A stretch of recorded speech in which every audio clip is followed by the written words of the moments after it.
Hi அஸ்ஸலாமு அலைக்கும். எல்லோரும் எப்படி இருக்கீங்க? நல்லா இருக்கீங்களா? ரமதான் டேஸ்லாம் எப்படி போயிட்டுருக்கு? அல்ஹம்துலில்லாஹ் எனக்கு நல்லா போயிட்டுருக்கு, உங்களுக்கும் நல்லா போயிட்டுருக்கும் அப்படின்னு சொல்லிட்டு நான் நினைக்கிறேன். இன்றைக்கி நம்ம சேனலில் பார்த்திங்க அப்படின்னா இஃப்தார் ரெசிபி தான் பார்க்க போகிறீங்க. அண்ட் நம்ம சேனலில் சமையல் வீடியோ போட்டு ரொம்ப நாளாக ஆச்சு அப்படின்னு நினைக்கிறேன் நான்.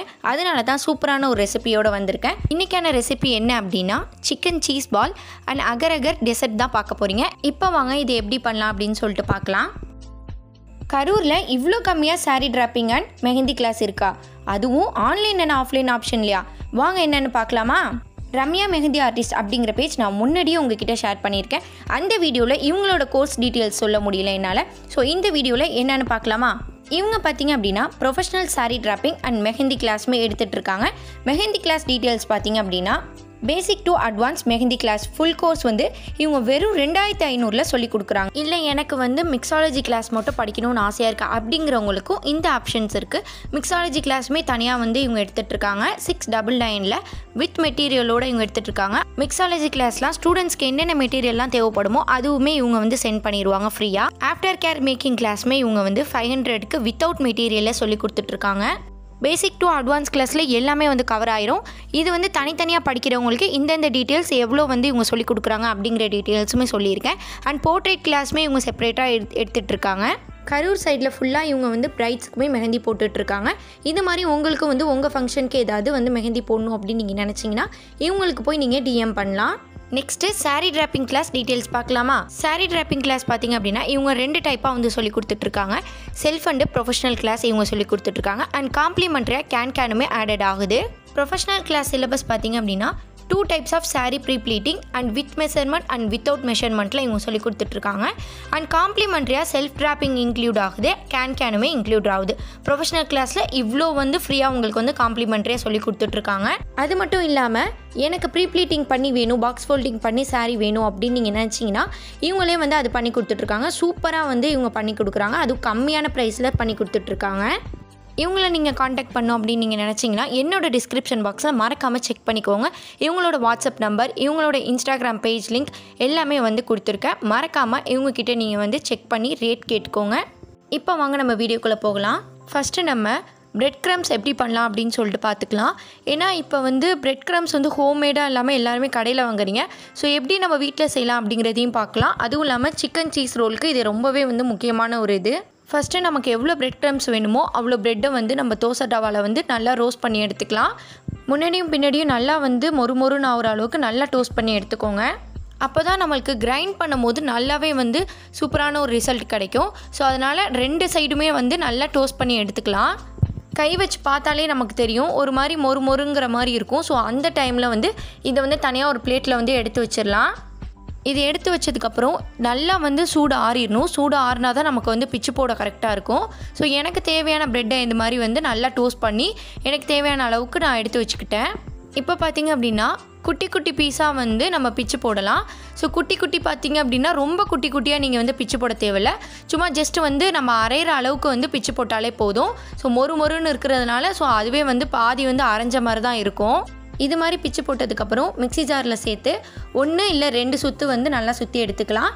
நல்லா வந்து பவுடர் மாதிரி அரைக்காமல் லைட்டாக வந்து தரன்னு இருக்கணும். அப்போ தான் வந்து நல்லா வந்து கிறிஸ்பியாக இருக்கும் பிரெட் க்ரம்ஸு.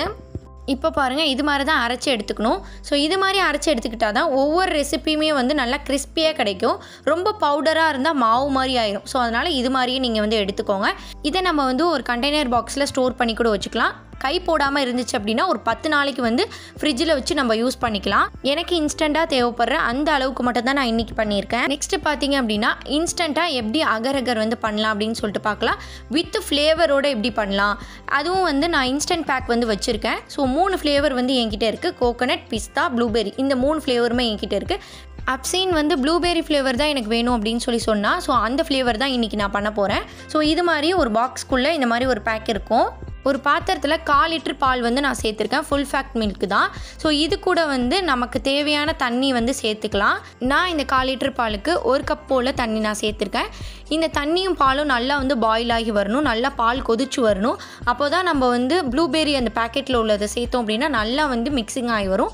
ஸோ இந்த பேக் வந்து நான் ஃபுல் பேக் வந்து கொட்டாமல் பாதி வந்து கொட்டி நல்லா வந்து மிக்ஸ் பண்ணி வச்சுக்கிட்டு இருக்கேன். மிக்ஸ் பண்ண ஒரு 10 to 15 மினிட்ஸ் வரைக்கும் நல்லா வந்து கொதிச்சு வரணும். அப்போ தான் வந்து நல்லா செட் ஆகும். இந்த மாதிரி வந்து கொதிச்சு வர நேரத்தில் வந்து நம்ம ஆஃப் பண்ணிட வேண்டியதான். ஸோ கன்சிஸ்டன்சி பார்த்தீங்க அப்படின்னா இதுலேயே வந்து தெரியும். இது கொதிச்சு வந்ததுக்கப்புறம் ஃபுல்லாக வந்து ஒரு சூடுமே இல்லாமல் நல்லா வந்து ஆறி இருக்கணும். ஆறினதுக்கப்புறம் உங்களுக்கு எந்த மாதிரி ஷேப் பவுல் வேணும் அப்படின்னு சொல்கிறீங்களோ அது மாதிரில வந்து நீங்கள் இந்த இதை வந்து ஊற்றி வச்சுக்கலாம். ஸோ நான் இன்றைக்கி வந்து ஒரு 2 மணி நேரம் வந்து ஃப்ரீசரில் தான் வந்து ஸ்டோர் பண்ணேன். 2 மணி நேரத்தில் சூப்பராக வந்து அந்த ஜெல்லி வந்து ரெடி ஆயிருச்சு. இந்த அளவு 2 கப்புக்கு வந்து நான் பண்ணது வந்துச்சு. உங்களுக்கு குட்டி குட்டியாக வந்து வேணும் அப்படின்னா அது மாதிரி கூட ஷேப்பில் வந்து நீங்கள் ஊற்றி வச்சுக்கலாம். கரெக்டாக வந்து நோம்பு திறக்கிறதுக்கு முன்னாடி வந்து நான் எடுத்த பிக் தான் இது. ஸோ ரொம்பவே சூப்பர் டேஸ்ட்டாக இருந்துச்சு, செம்மையாக இருந்துச்சு, ஃப்ளேவருமே நல்லா இருந்துச்சு. இது மாதிரி நீங்களும் ட்ரை பண்ணி பாருங்கள். நெக்ஸ்ட்டு வந்து சிக்கன் சீஸ் பால் பார்த்துடலாமா? அதுக்கு ஒரு பேனில் 1/2 kg போல் போன்லெஸ் சிக்கன் நான் வந்து சேர்த்துக்கிறேன். ஸோ இதில் பார்த்திங்க அப்படின்னா ஒரு துண்டு கூட எலும்பு இல்லாமல் வெறும் போன்லெஸ் சிக்கனாக இருக்கணும். ஸோ அது கூட தண்ணி வந்து நான் கொஞ்சமாக சேர்த்துக்கிறேன். நல்லா கறி வந்து மூழ்கிற அளவுக்கு தண்ணி சேர்த்துக்கோங்க. அது கூட கொஞ்சமாக வந்து உப்பு சேர்த்துக்கோங்க. 1 டேபிள் ஸ்பூன் இஞ்சி பூண்டு விழுது சேர்த்துருக்கேன். இது எல்லாமே வந்து ஓரளவு வந்து நல்லா மிக்ஸ் பண்ணி வச்சுக்கோங்க ஃபஸ்ட்டு. அதுக்கப்புறம் நல்லா பாயில்டாக நல்லா வந்து கறி வந்து வெந்து வரும். ஸோ ஃபஸ்ட்டு வந்து மிக்ஸ் பண்ணிக்கோங்க.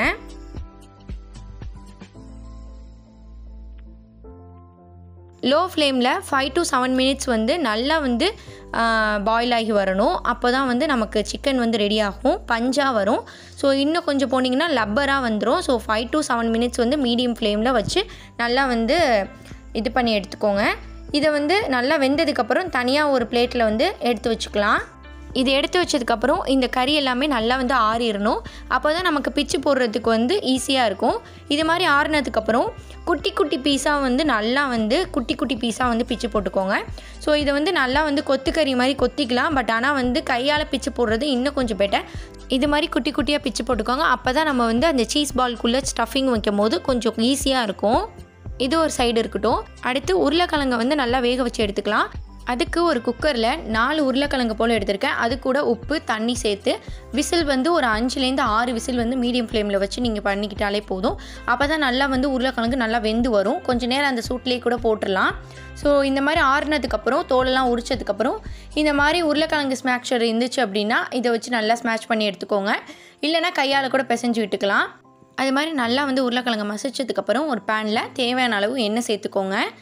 எண்ணெய் சூடானதுக்கப்புறம் 2 பெரிய சைஸ் வெங்காயத்தை சின்னதாக கட் பண்ணி இது கூட சேர்த்துக்கிறேன். இது வந்து நல்லா கோல்டன் கலரில் வர வரைக்கும் நல்லா வந்து ரோஸ்ட் பண்ணிகிட்டே இருங்க. பொட்டேட்டோ வச்சு சீஸ் பால் பண்ணுறது பார்த்துருப்பீங்க. பட் எனக்கு வந்து சிக்கனோட ஃப்ளேவர் பிடிக்கும் அப்படிங்கிறதுனால சிக்கன் வச்சு ஒரு புது ரெசிபியாக வந்து நான் வந்து ட்ரை பண்ணிகிட்டே இருப்பேன். அப்படி ரெடி பண்ணது தான் வந்து ட்ரை பண்ணி இந்த சிக்கன் சீஸ் பால் இதுவுமே வந்து உங்களுக்கு ரொம்ப ஃபேவர் ஆயிரும் அப்படின்னு சொல்லிட்டு நான் நினைக்கிறேன். செம்ம டேஸ்ட்டாக இருந்துச்சு. ஸோ நல்லா வந்து கோல்டன் கலர் ஆனதுக்கப்புறம் ஒரு பச்சை மிளகாவை குட்டியாக கட் பண்ணி இது கூட சேர்த்துருக்கேன். அதையுமே வெங்காயத்து கூட நல்லா வந்து வதக்கி எடுத்துக்கலாம். வெங்காயமும் பச்சை மிளகாவும் பச்சை வாசனை போனதுக்கப்புறம் மசாலா பொருட்கள்லாம் சேர்த்துடலாம். 2 டேபிள் ஸ்பூன் போல் மிளகாய்த்தூள் வந்து சேர்த்துக்கலாம். அதுக்கப்புறம் கரம் மசாலா 1/2 டீஸ்பூன் சேர்த்துக்கலாம். மஞ்சத்தூளுமே 1/2 டீஸ்பூன் சேர்த்துக்கலாம். ஜீரகத்தூள் வந்து 1.5 இல்லை 1 ஸ்பூன் கூட சேர்த்துக்கலாம். அது கூட தேவையான அளவு உப்பு பார்த்திங்க அப்படின்னா உங்களுக்கு எவ்வளோ தேவைப்படுதோ அவ்வளோக்கு வந்து தேவையான அளவு போட்டுக்கோங்க. இதெல்லாமே போட்டதுக்கப்புறம் நல்லா வந்து மசாலா வாசனைலாம் போகிற வரைக்கும் நல்லா வந்து வதக்கி எடுத்துக்கலாம். இந்த கலர் வர வரைக்கும் நல்லா வந்து வதக்கி எடுத்துக்கோங்க. சிக்கன் வந்து நல்லா வந்து பிச்சு போட்டு வச்சுருந்தோம் இல்லையா, அதை வந்து இந்த மசாலாவோட நம்ம சேர்த்துக்கலாம். எல்லா சிக்கனையுமே இது கூட சேர்த்துக்கோங்க. மசாலா பத்தலைனா கூட நீங்கள் மேலே கொஞ்சம் போட்டு நல்லா வந்து அந்த மசாலாவோட அந்த சிக்கனுமே வந்து நல்லா கோட்டாகி வர அளவுக்கு வந்து நல்லா மிக்ஸ் பண்ணி எடுத்துக்கோங்க.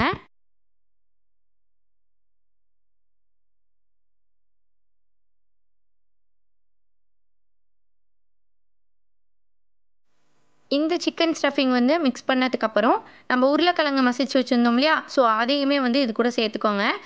இதை சேர்த்து நல்லா வந்து எல்லா மசாலா கறி எல்லாத்தோடையும் சேர்த்து இதையுமே ஒரு மிக்ஸ் பண்ணி எடுத்துக்கோங்க. இதுக்கு மேலே வந்து கொத்தமல்லி தழை இருக்கு இல்லையா, அதை வந்து கட் பண்ணி மேலே போட்டு நல்லா வந்து கையால் பிசைஞ்சு விட்டுக்கோங்க. அப்போ தான் 1-2 உருளைக்கிழங்கு வந்து வேகாமல் இருக்கும் இல்லையா, அதை கூட நம்ம கையால் இது பண்ணி விட்டுக்கலாம். இந்த சீஸ் பாலை கோட் பண்ணுறதுக்காக ஒரு பவுலில் கொஞ்சமாக வந்து மைதா வந்து சேர்த்துக்கிறேன். அது கூட கொஞ்சமாக வந்து தண்ணி சேர்த்துக்கோங்க. தண்ணி வந்து ரொம்பவும் வந்து சேர்த்துறாமல் ரொம்ப கம்மியாகவும் சேர்க்காம நல்ல ஒரு கரெக்டான கன்சிஸ்டன்சி அளவுக்கு வந்து சேர்த்துக்கோங்க. நான் கொஞ்சம் கொஞ்சமாக ஊற்றி ஊற்றி தான் சேர்த்துக்கிறேன். அப்போ தான் நம்மளுக்கு கரெக்டாக வரணும். பாருங்கள், இந்த மாதிரி வந்து தண்ணி ஊற்றி கலக்கி வச்சுக்கோங்க. அதுக்கப்புறம் மொசரல்லா சீஸை வந்து நான் இந்த மாதிரி குட்டி குட்டியாக கட் பண்ணி வச்சுருக்கேன். ஸோ சீஸ் பால்குள்ளே வந்து சீஸ் வைக்கிறதுக்காக இதை நான் கட் பண்ணி வச்சுருக்கேன். இப்போ நம்ம சிக்கன் ஸ்டஃபிங்கை நல்லா வந்து எல்லாமே வந்து ஓரளவுக்கு வந்து பிசைஞ்சு விட்டுக்கோங்க. அது உருண்டை பிடிக்கிற அளவுக்கு வந்து எடுத்து பார்த்துக்கோங்க. உருண்டை பிடிக்க முடிஞ்சிச்சு அப்படின்னா அப்போவே வந்து உருண்டை பிடிச்சி வச்சுருங்க. இந்த மாதிரி கொஞ்சம் கொஞ்சமாக வந்து உருண்டை பிடிச்சி நடுவில் சென்டரில் ப்ரெஸ் பண்ணி நடுவில் வந்து நம்ம சீஸ் வந்து வச்சுருந்தோம் இல்லையா, ஒரு க்யூப் வந்து உள்ளே வந்து சேர்த்துக்கோங்க. இதை உள்ளே வச்சு ஸோ எல்லா சைடுமே வந்து கவர் ஆகுற மாதிரி எல்லாமே வந்து ரவுண்ட் பண்ணி நம்ம வந்து ப்ரெஸ் பண்ணி ரவுண்ட் பண்ணிக்கலாம். உள்ளே வந்து சீஸ் இருந்துட்டாலே போதும், மற்ற சைடெலாம் வந்து பிரச்சனை கிடையாது. கடைசியாக இது மாதிரி வந்து எந்த ஒரு வெடிப்பும் இல்லாமல் நல்லா வந்து ரவுண்ட் பண்ணி எடுத்துக்கோங்க. அதே மாதிரி இருக்கிற சிக்கன் ஸ்டஃபிங் எல்லாத்தையுமே வந்து கொஞ்சம் கொஞ்சமாக வந்து பிரித்து இந்த மாதிரி குட்டி குட்டி பாலாக வந்து போட்டு எடுத்துக்கோங்க. ஃபஸ்ட்டு ரவுண்ட் பண்ணி வச்சிடலாம். நெக்ஸ்ட்டு வந்து கோட் பண்ணிக்கலாம். இப்போ ஒரு ப்ரெட்டு வந்து எடுத்திருக்கேன். ஸோ அதில் கார்னர் சைட்லாம் வந்து கட் பண்ணிட்டு இந்த மாதிரி ஒரு நல்ல தண்ணியில் வந்து ப்ரெஸ் பண்ணி நல்லா வந்து ஈரமாக்கிக்கோங்க. நல்லா வந்து தண்ணி பிழிஞ்சு விட்டுறணும். இதை பிழிஞ்சதுக்கப்புறம் அந்த ரவுண்டு நம்ம வச்சுருக்கோம் இல்லையா, சிக்கன் ஸ்டஃபிங் ரவுண்ட், அதை வந்து இது சென்டரில் வச்சு இந்த ப்ரெட்டோட எல்லா கார்னருமே வந்து ரவுண்ட் ஆகுற மாதிரி இதையுமே வந்து ரவுண்ட் பண்ணி ப்ரெஸ் பண்ணி ரவுண்ட் பண்ணி எடுத்துக்கோங்க. நானுமே வந்து ஃபஸ்ட் டைம் ட்ரை பண்ணும்போது ரொம்பவே பயந்துக்கிட்டு தான் ட்ரை பண்ணேன். ஏதாவது ஒரு வெடிப்பு வந்துடுமோ இல்லை வந்து மசாலாவோட ப்ரெட்டு சேர்ந்துருமோ அப்படிங்கிற மாதிரி தான் இது பண்ணேன். ஸோ மேலே உள்ள அந்த கோட்டிங் மட்டும் கரெக்டாக நம்ம பண்ணிட்டா போதும். எல்லாத்தையுமே அதே மாதிரி பண்ணி வச்சுக்கிட்டேன். நெக்ஸ்ட்டு வந்து அந்த ப்ரெட் க்ரம்ஸு, அதுக்கப்புறம் நம்ம மைதா மாவு ஸ்டஃபிங் இது கலக்கலாம் இல்லையா, அந்த இது. இப்போ வந்து இந்த ஒரு பாலை எடுத்துக்கிட்டு அந்த மைதா மாவு கோட்டிங்கில் வந்து போட்டு நல்லா வந்து கோட் பண்ணி எடுத்துக்கிறேன். ஃபஸ்ட்டு இது எவ்வளோக்கு எவ்வளோ நம்ம கோட் பண்ணுறோமோ அவ்வளோக்கு அவ்வளோ வந்து கிறிஸ்பியாக கிடைக்கும். அப்போ தான் வந்து எல்லா சைடுமே வந்து ப்ரெட் க்ரம்ஸ் வந்து நம்மளுக்கு வந்து ஈக்குவலாக வந்து கிடைக்கும். ஸோ இது மாதிரி வந்து கோட் பண்ணதுக்கப்புறம் ப்ரெட் க்ரம்ஸில் போட்டு எல்லா சைடுமே வந்து பால்ஸில் வந்து நம்ம பரட்டி எடுத்துக்க வேண்டியதான். இதே மாதிரி மெத்தடில் எல்லா பால்ஸையுமே நம்ம வந்து ரெடி பண்ணி வச்சுக்கிட்டோம். ஸோ கரெக்டாக எனக்கு இந்த ப்ரெட் க்ரம்ஸ் வந்து எல்லா பால்ஸுக்குமே வந்து கரெக்டாக பற்றி இருந்துச்சு. மொத்தமே வந்து 15 பால்ஸ் கிட்டே எனக்கு வந்துச்சு. இப்போ ஒரு பேனில் தேவையான அளவு மூழ்கிற அளவுக்கு எண்ணெய் சேர்த்து இந்த மாதிரி வந்து எண்ணெய் வந்து சூடானதுக்கப்புறம் இந்த சிக்கன் பாலை வந்து போட்டு ஒரு சைடுமே வந்து லைட்டாக வந்து திருப்பி விட்டு நம்ம வந்து இந்த சிக்கன் பாலை வந்து ஃப்ரை பண்ணி எடுத்துக்கலாம். ஒரு சைடு நல்லாவே வந்து கோல்டன் ப்ரௌன் ஆனதுக்கப்புறம் இன்னொரு சைடு வந்து நான் திருப்பி விட்டுக்கிட்டேன். எல்லா சைடுமே நல்லா ஃப்ரை ஆனதுக்கப்புறம் நம்ம வந்து எண்ணெயிலேருந்து வடிகட்டி எடுத்துட வேண்டியதான். ஸோ சிக்கன் சீஸ் பால் வந்து ரெடி ஆகிருச்சு. இது நல்லா சூடானதுக்கப்புறம் நல்லா வந்து பிச்சு பாருங்கள். ஸோ உள்ளே வந்து செம்மையாக வந்து சீஸ் வந்து உருகி இருக்கும். இப்போ ஒரு பிளேட்டில் வந்து இந்த சீஸ் பால் வந்து வச்சிடலாம். இப்போ பாருங்கள் சீஸ் பாலோட ஃபைனல் லுக் எப்படி இருக்குது அப்படின்னு சொல்லிட்டு. இது ஆறுனதுக்கப்புறம் இந்த மாதிரி வந்து நான் ஓப்பன் பண்ணி பார்க்குறேன். உள்ளே பார்த்தீங்க அப்படின்னா நல்லா வந்து சீஸியாக இருந்துச்சு. டேஸ்ட்டுமே வந்து அந்த கெச்சப் டேஸ்ட்டோடையோ இல்லை மயானீஸ் ஃப்ளேவர் வந்து பிடிச்சவங்களுக்கு மயானீஸ் ஃப்ளேவரோடு வச்சு சாப்பிடும்போது வேறு லெவலாக இருந்துச்சு. பார்க்கும்போதுமே உங்களுக்கு தெரிஞ்சிருக்கும். அவ்வளோதான், இந்த வீடியோ இதோட முடியுது. இந்த வீடியோ உங்களுக்கு பிடிக்கும் அப்படின்னு சொல்லிட்டு நான் நினைக்கிறேன். அண்ட் யூஸ்ஃபுல்லாகவும் இருக்கும் அப்படின்னு சொல்லிட்டு நான் நினைக்கிறேன். இந்த வீடியோ உங்களுக்கு பிடிச்சிருந்துச்சி அப்படின்னா லைக் பண்ணுங்கள், ஷேர் பண்ணுங்கள், கமெண்ட் பண்ணுங்கள். மறக்காமல் சப்ஸ்கிரைப் பட்டனையும் கிளிக் பண்ணிடுங்க. பக்கத்தில் உள்ள பெல் ஐக்கானையும் கிளிக் பண்ணுங்கள். அப்போ தான் நான் போகிற ஒவ்வொரு வீடியோவும் உங்களுக்கு நோட்டிஃபிகேஷனில் வரும். தேங்க்யூ ஃபார் வாட்சிங்.